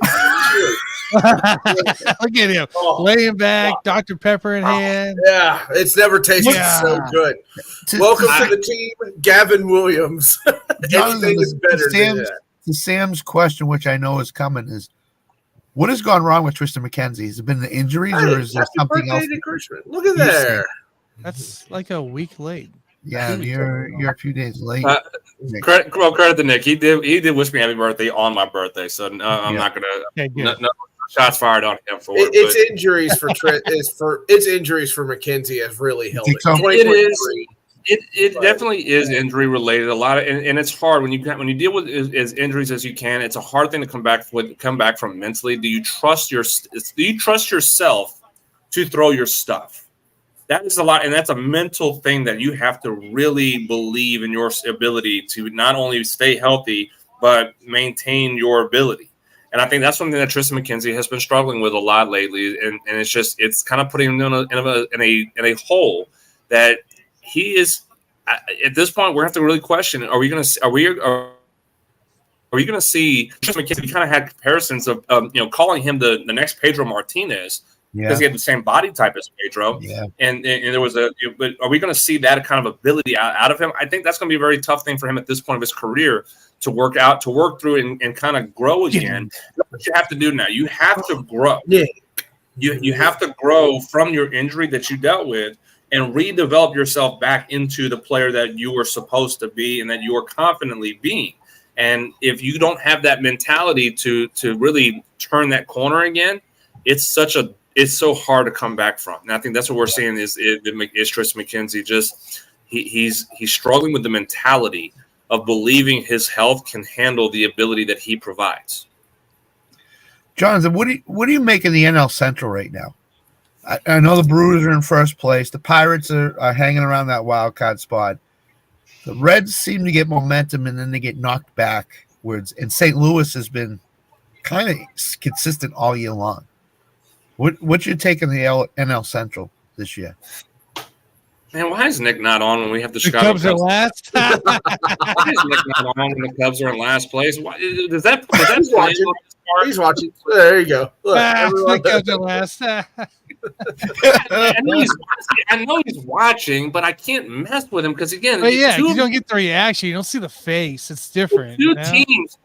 Again, I'm not letting him live this down. The two teams he said was going to win the division in the Central of the American League and the National League. They're both in last place. That's both Chicago teams. So, well, he did take it back. He did say the White Sox are going to finish second with Dylan Cease. No, he said it. He said there's no taking it back. We have it on record. Right. He said the White Sox were going to win the Central. We have it on record. No. This is not. I'll go pull the clips, Jonathan. This is not the fourth grade. We're not on the playground where you can take back what you gave in a trade of bubble gum and baseball cards. There's no take back from this. Nick said the White Sox were going to win the division. I'm sorry, high, drunk, whatever it is, you can't know. There's no takebacks on that. But Jonathan technically, he's been saying he doesn't know what baseball is. Yeah. Before he goes on the NL Central, a good host would have known that Dylan Cease got traded. And when we told him he got traded, he's like, "I'll second place." He doubled down. He doubled down on it. He doubled down even after we told him Cease got a Cease. We know, Nick. We know. Down. No takebacks. I don't care. Very aware. Very aware. Should I save this question for when Nick was here before NL Central? Is that what I should? I'll say this, at least on the NL Central.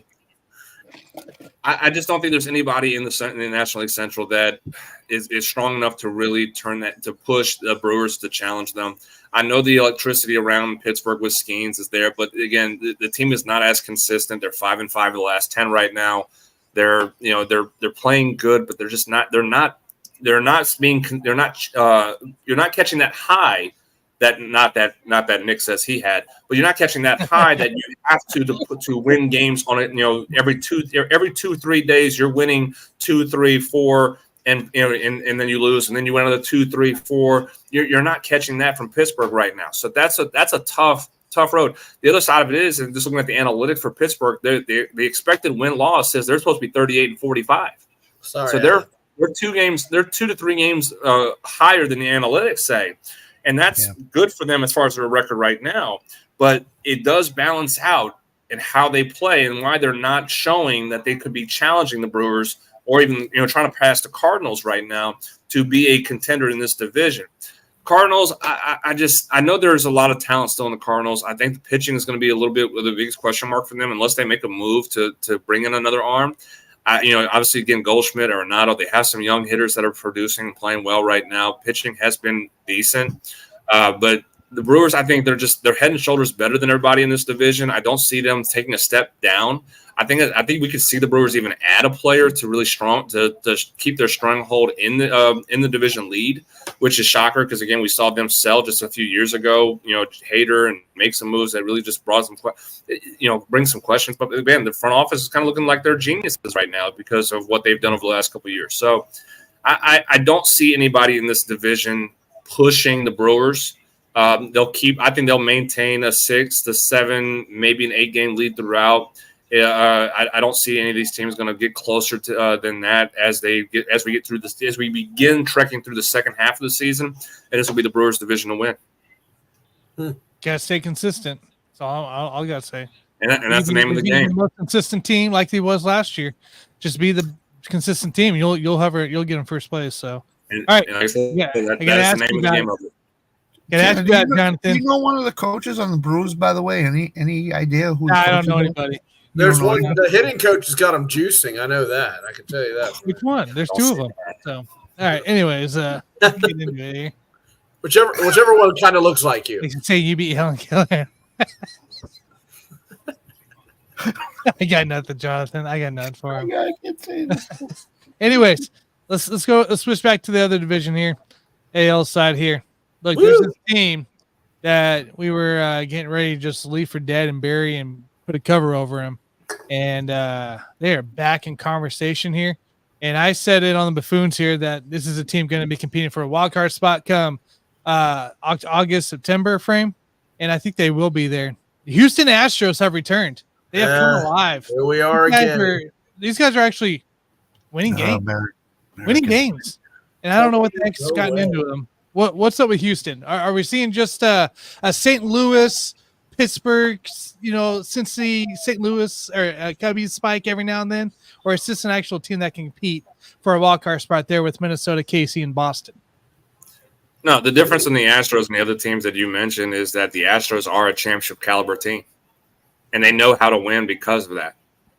And that is the difference in a team that doesn't panic. Again, we for the second year in a row, they have made us look like fools for a second year in a row, because again we sat back in the beginning in the first half and we wrote them for dead, and we were fighting it this year. We had conversations after April into May, and even through May, we're like, do we write them off? Are they done? And we're like, we want to say yes, but we know in the back of our head, like, this is still a good team. And then through the month of May, they were still not there. We're like, okay, maybe now this hurt, and then more injuries happened, Right. So we're starting to think, okay, this is probably the year that the Astros do fall off a cliff. And then all of a sudden they turned it on again. They made us look like fools. We have to just understand that a championship team, a championship caliber team, a team that has been to World Series, multiple World Series, has won a World Series, has been in a playoff contending team for over 7 years now, they don't forget how to win. No. And that is exactly what the Astros continue to show, is they haven't forgotten how to win.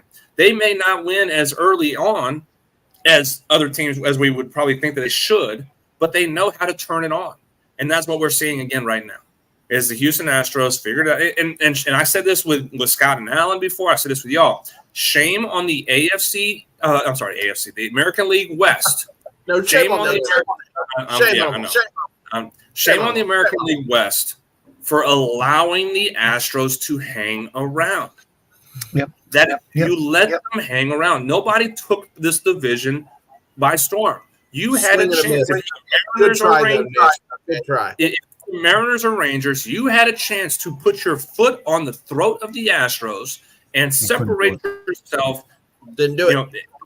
And they did not do that. They let them hang. They let them win some games, still within 10 games. Then that 10 games turned into 7 games, and now here we are, with the Astros 3 games behind the Mariners. This is the fault of the Mariners and Rangers right now. And the Astros, they are continuing to win games and show championship caliber teams know how to turn it on and win, and that's what they're doing right now.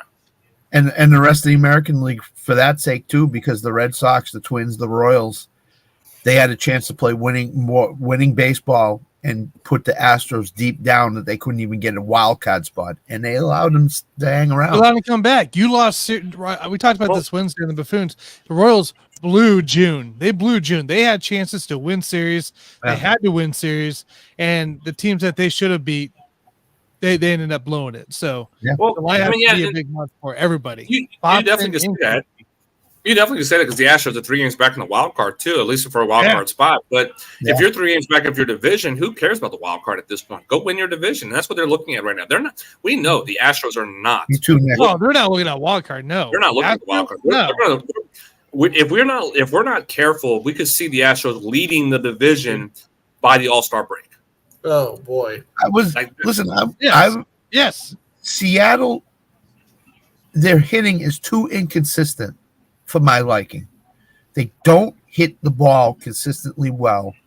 And for all Louis Castillo love, when he pitches on the road, he's not the same pitcher. He just is not. I mean, the stats bear it out. He just struggles on the road for whatever reason, and the rest of that staff should be a lot better, and they're okay, I think, in my mind. Scott, your pitching's phenomenal in Seattle. You're 30th in batting average, for God's sake. That's the thing. You're on a date with Johnny, Nick. It's okay. I already told everybody. You shouldn't be ashamed. That's the whole thing, Tanner, is they're hitting Julio Rodriguez what the heck is going on with this guy? I don't know. He should be a lot better than he is right now. Yeah, and I'll say that. Toronto, San Diego, and the Angels before the All-Star break. And then you turn around after the All-Star break, you get Houston series at Seattle, and then you get Angels again. Like that's a big few weeks before and after the All-Star break for the for the Mariners. Yeah, because San Diego's playing a lot better now than they were a month ago. So yeah, like I said, this is definitely a big concern. Not just, and I agree with you, Scott. Not just for the American League West, but for the entire American League. That the Astros are getting hot and they're playing well. We could again, I put it out there. We could see that the Astros be in the conversation of the division. They can creep themselves up, at least make a run to at least challenge the top two teams in the American League, in the Guardians and the Orioles, to at least be in one of the top seeds. So, and I know they're 10, talking about 10 games back of the Orioles right now, and I know for the top spot or one of the top spots. But is anybody going to bet against the Astros to at least push and challenge that? No. At this point, I'm not. I'm done. If we get this point next year, and the Astros fall behind again, I'm not writing them off until they are officially eliminated. Until they are officially eliminated from playoff contention, I'm not writing this team off anymore. Jonathan, St. Louis last year. I'm pretty sure you, Nick, and I were sitting here. We were like, "Do we call them off yet?" No, it's July. Nope, August. Nope, we're still not going to call them off yet. And then it just got finally to the last couple weeks, and we decided to finally call it. But it's just like the St. Louis things last few years. The Astros have started the way twice in a row. By the way, Alan out there, we're not talking Rangers, so they're not relevant right now. So we're not this is what I said on the baseball show on a couple of Wednesdays ago. 10. If the Astros and the other team could get within 7 games at the All-Star break, they'd be in great shape. Not only did the Astros get within 7, they got within 4 in a week. Mm-hmm. In a week. That's how bad the Mariners' offense has been. Now they're three games. Now they're 3. That's how bad the Mariners' offense has been. That Mariners team is about to crater like a rock. I'm a Royals fan, and I'm worried about this Astros team. I've been watching these guys slowly creep up the standings. We lost the wild card spot last week. We gained it back in versus the Guardians here. And I'm just sitting here like, man, this is we want to make the wild card. This is not the team to have to show up and possibly still a limelight. But like you said, Jonathan, they're not going for the wild card. They're coming for that divisional title there. So but honestly, for both of y'all teams, for Royals and the Red Sox, you kind of want the Astros to take over the division. Just so you don't believe at that point, we know the Mariners will fall and they'll play themselves out of contention at some point. So that opens up the opportunity for the Royals and Red Sox to take at least one of the wild card spots. You don't want the Astros hanging around the wild card spot. No, you want them to drop and then be dealing with it anymore. I don't. I hope the Astros run continues and they just take the lead in the division and they win it by like 10 games because that means the Mariners and the other team, the Rangers, they're not going to make the playoffs as a wild card. So that's what I'm hoping. Yeah. I just need to make it to the All-Star break. My team's exhausted. They need to get to the All-Star Everybody's break. Exhausted, Sam. Yeah, everybody's exhausted. Jonathan, I mentioned this to Sam earlier. Is it a bad job by baseball having my team's more tired than your team? When you were the only sports show in town, is that a bad job by baseball?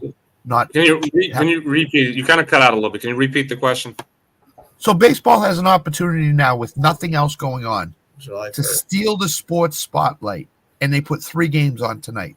Is that a bad job by baseball, or do you scheduling wise? I mean, no, because again, you want to follow the schedule that's going to allow you to have guys be fresh, even after one day. One day makes a huge difference for players to rest up and heal up and travel. And you have teams that are traveling across country or going like that. So that one day is a big day. So, and July 1st does it is now officially only baseball. So and you've had that for a little bit, but now here we are in the middle of the summer. It is officially baseball season only. But Monday doesn't really having only a couple games on Monday doesn't make a big difference because you're going to play tomorrow anyway. So is it just the fact that you could have them prime time Monday night, and you are the only show in town around the country? Yeah, I mean, you could have that, but I think again, a lot of the teams, a lot of the players would much prefer to have the travel day, rest day, relax, and make sure that you're healthy to go play tomorrow and the rest of the week. Because again, you have 2 weeks left, and then you have your All-Star break. So, and that's what everybody's mind is right now: is get that day off today, play tomorrow. Last 2 more weeks, and then you're in the All-Star break from there. You get a few days off to rest and recover going to the second half. So it's not a big deal to not have any games going on really tonight. I think there was who's playing tonight? You have Brewers and Rockies. Rockies. Blue Jays, Astros. Mets. And Mets, Washington played. Yeah, Washington. Yeah, so. And they went 10 innings. I think Jonathan's gone. Yeah, it's California internet, you know. Yeah, California love. He's got the beach right behind him and all that. Yeah. So static, you know. I think the most important thing we took out of all this was that McKenzie is now part of a team called Is that the entire conversation we just Mud had? Hens. Yeah, That was the one by far. Mud Hens. Not about skiing. It's not about any of that. Tristan McKenzie is now. I'm talking about how bad the Cubs are. We're not talking about the Astros resurgency. No. We're talking about how bad the Cubs are, as Tanner said. They're awful. Bad. Yeah. According to Nick, he doesn't even watch. Like, baseball's dead to him. Like, it's just got nothing. He's gearing up. He's gearing up for football. Can we do that? I would have done that last year with the Guardians if I could. Hey, what's baseball? We got him back. I think we got him back. Welcome back. Anyway, sorry about that, guys. That's calling him. Oh, by the way, before you go, you heard there's no baseball show this week, just so you know. Yeah. We shooting fireworks. Yeah, like I said, it's not that. I think it's not as big of a deal to have any games today versus other. Like I said, could you have had a bigger market team play today? Whatnot? Maybe, but going into at least for the players' purposes, they're going to be happy getting this day off, travel day, and then you hit the ground running hard for the next 2 weeks for the rest of the first half. Yeah. I agree. Makes sense. Doesn't hurt. Plus, it's a Monday, guys, so it's not like it's not even a prime time Friday or Saturday. Right, because here's the big day of this week for Major League Baseball is Thursday. 4th of July matters. 4th of July matters more than Monday, July 1st. Correct. Yeah. So you take the day off early. Yeah, definitely. The Nationals start at 11 a.m. They're the first game on the July 4th at home. So, I remember the days Dave Righetti threw a no-hitter against the Red Sox on July 4th. So, I mean, baseball has had so many painful memories for you, Scott. Yeah, baseball's had so many but it's not painful to see the Yankees struggling big time. Shout out to Johnny Cruz, by the way. Oh, Johnny. So, all right, Jonathan, what we got coming up this weekend, dude? Yeah, what are you doing? So this is my last full week here in California. So we're finishing up our season. We actually have our playoffs start on Saturday. I'll be here next week. So next Monday will be my last show in California with you guys, and then I head back to Texas the next Wednesday. So this is my last full week. We have games tomorrow. We have game Wednesday, and then we have our All-Star game on July 4th. Which I have been nominated by our league director to be the manager of the All-Star team. Very proud of the honor. It was a goal of mine. Thank you, guys. It was definitely a goal of mine to be nominated for that. It was something that they said it was the hard work and the extra work that I put in with the team has kind of been recognized, and they wanted to recognize that with me. So it's in my DNA to do what I do with these kids and what I can do to help them. Like I said, even though we haven't really won as many games as I was hoping we would be able to, we have won a handful of games since I last talked to you guys. Good to hear. Absolutely. Oh yeah, we did turn a corner. We had a chance. We won 2 in a row last week. We had a chance for 3 wins. We lost in the extra innings and on a walk-off. It was a very tough game, but the boys have been playing really well. They've been very competitive. Pitching, my pitching has been phenomenal. Even with only 6 pitchers, really, all I have is 6 pitchers. We play every 4 days, so trying to manage the bullpen, manage the rotation as much as I can, has been very difficult. But I feel like I've done a great job. I tell our pitchers, me managing the pitching staff is only because they pitch so well. They have allowed me to do what I need to do to give them not only for our starters. They pitch every 4 days. Or 4 days, they get 4 days of rest in between, and just because I know I can throw any arm out there and they'll give me 4 or 5 innings of a 7-inning ball game. So they pitched really well, they've played really well, they've grown and there's still been growth. Even though we said we haven't won as many games, the growth is still there. They're learning from me as much as they can. They ask me questions. I love that part of this job that I have. But again, the extra work that I've done with them, the amount of the stuff that I try to teach them, the league recognized and wanted to recognize and give me the honor to manage the All-Star game. So I'm very proud of that opportunity. I'm very proud of the honor. I'm looking forward to it. It's going to be it's a big event. So they have out here in Palm Springs. So there's another team that travels throughout California. It's a collegiate team that travels all throughout California. The All-Stars are going to play that team in Palm Springs, and it's a big, 4th of July event. So there's going to be about 10,000 people coming to watch that game, and they'll have fireworks show afterwards and everything like that. But it's a huge event that I'm looking forward to. It's going to be awesome to see. And I got the final roster today, so I'm kind of looking over and just saying, all right, how manage a 9-inning ball game with again, as an All-Star game, you got to rotate everybody, make sure everybody gets equal playing time, what you can. So I'm kind of putting together a little plan on how to work that in and work that through. But for my first year coaching summer college ball and being able to be a manager of an All-Star game, that's a huge accomplishment. I'm proud. I'm excited. I am beaming as well because I got that told on my birthday. It was a great birthday present the league gave me as well. So. But that's what I have. We have that going. Like I said, on Thursday, our last regular season game is Friday, and we start playoffs on Saturday. So this is we're in the home stretch of the league, and then like I said, I'll be back in Texas next week on Wednesday, which I'll be looking forward to a couple of days of rest and with the family, maybe some golf too, a little bit more golf as well. Which I gotta get my golf game going. I can't not have some golf going. The damn baseball gets in the way of my golf game. God damn. Please, baseball. Goodness. God. Hey, everybody keeps telling especially Stephanie, my girlfriend. She keeps telling me, he goes, you keep playing, practicing, get your score down lower, go play professional golf, and you don't have to worry about all this nonsense anymore. You just go play. You just go make money in the PGA. I'm like, why not? Why not? But why not? Make it cut. Man, be dreams, Jonathan. I mean, it is tempting. You know what? It is tempting because again, I'm getting better. My golf game's getting better. I'm getting closer to shooting. Lows.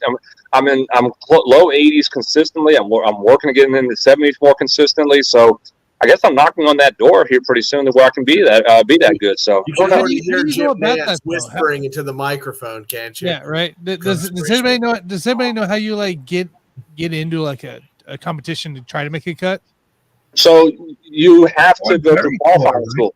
There's a PGA qualifying school, which it's a lot of money to enter, and then you have to essentially qualify in the qualifying school to then get a card to go compete in a tournament, which could be the Korn Ferry Tour or whatnot. But you have to work.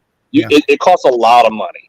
It costs a lot of money to even get yourself in the opportunity to compete for a PGA spot down the road. So I've looked it up, and I've already done the research on it, and it would cost a lot. So that's why a lot of those guys who go through that, they get a handful of sponsors right off the bat. They're good enough; they'll get like 5 to 10 sponsors that help pay for this qualifying school, pay for the tournaments, right off the bat, and then obviously down the road you end up having to pay a percentage to those sponsors back and whatnot. So. It's tough. It's very tough to go down that road and be able to be a professional golfer.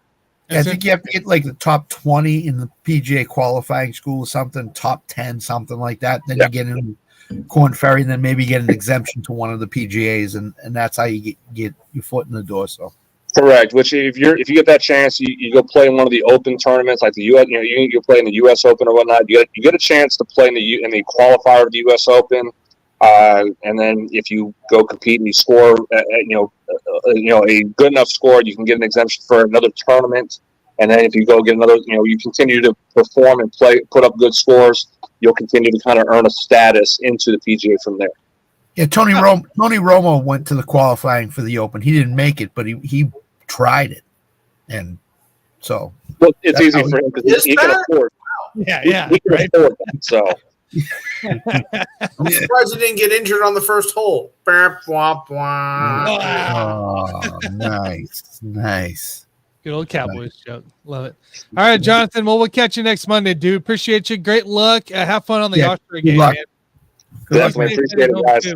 See you. Definitely. Good luck. We'll talk to you, man. All right, boys. That's how we do it right there. Nick who? That's what I say. Nick who? Yeah. The Sam Dean era has begun. The Sam Dean era has begun. Yeah. Let it begin. Let it begin with me. Let it begin with me. Anyway, we're gonna have to chat after the show. wait, just on our phones? Okay, that's different. Maybe my office. Yeah. Are you gonna do this? With the fingers and you're leaning back in the chair? That's never a good sign. Oh, we're going a different direction. How do you think you did today? Sam, was it because I said mud hens? Is that the line? Is that the line? Or was it because he only took away one thing out of the whole baseball chat? Mud hens. Please hold all my calls, please. I'm in a conference. Yeah. Hold my call. I'm sick. I gotta go. I got to take care of my kids and my wife. He needs braces. Please don't cut my pay. You guys believe that we're in the downhill stretch here of the off season? Mm-hmm. Yeah, I know. Downhill 3 weeks. I mean, when you think about it, first team from a couple weeks. Yeah, week from Thursday, we'll be in football mode. Canton. Let's Talk Sports Show. Yeah, at least on Let's Talk Sports. But I think was it mid-July, 15th area. Yeah, the two Hall of Fame teams. Hall of Fame teams show up. Yeah. On the week of the 20th, everybody else starts trickling in. So we got 2 weeks of baseball, and then it's all about football when those teams report. Yeah. So I cannot wait. There's a lot of sports coming up, man. A lot of dropping. Yeah. I know Witt's excited for the WNBA playoffs coming up here. Well, WNBA is about ready to take their long Olympic break too. That's the other thing. Yeah, I know. That's what I think that's why it's so hard for me to follow, because I'm like, they go on pause for months and or a couple months or whatever, and I'm like, I have no idea what's going on here. Yeah. That's why I get other guys for that. I'm excited because I have no idea what my football team is going to look like. I have no clue. Nobody does. I do. Thank you, Tanner. I'm sure you do. Tanner said something to me about 4 wins for the Titans this year, like the Packers last. Tanner, can you come down to my basement real quick? They're gonna be the first team to get a half win, Scott. So it's 4.5. Alan, what are you doing? Right. Yeah, that's right. Don't ask Cal. You don't want to know what will. If they're leading at halftime of opening week, they get half a win, right? Yeah. It's so funny that you say that, because it went from I don't believe in this team or whatever, and then like a week ago, maybe a week and a half ago, that all of a sudden it was like, you know what, Will Levis has got some interesting weapons around him. Maybe blah blah blah. It's like, all right, look, pick a side, man. Are we on? Are we off? Are we on? Are we off? You're gonna get that a bunch because all the guys you do have on the offensive side, Pollard, Spears, Ridley, Hopkins. I get it, but come on. The guy at CBS that said we were going to win 2 games. All right, first off, there's your issue. Is you're on CBS. CBS. I'd say second is ESPN. So you're right. You're not getting either any.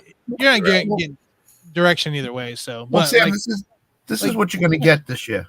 You're going to get they sign Ridley, they sign Pollard. Why won't they throw the ball? They're going to throw it 70% of the time. No, they're not. They're still not going to do that. They're still going to run the ball. Run the ball, Spears, baby. Run the ball, Spears. I don't know, man. They passed way more during OTAs than they ever have.